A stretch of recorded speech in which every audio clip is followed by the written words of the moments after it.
He is my boyfriend. అది నా girl friend కాదు.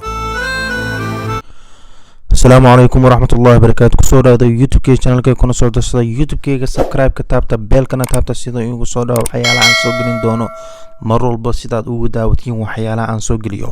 maanta waxaan idin hayaa akhbaarta cusub idin hayo waxaa ka mid ah rangde filimkan cusub ayaa soo bixi doona. filimkan cusub wuxuu kasoo bixi doonaa India, South Indian Tamil meeshaas ayuu kasoo bixi doonaa.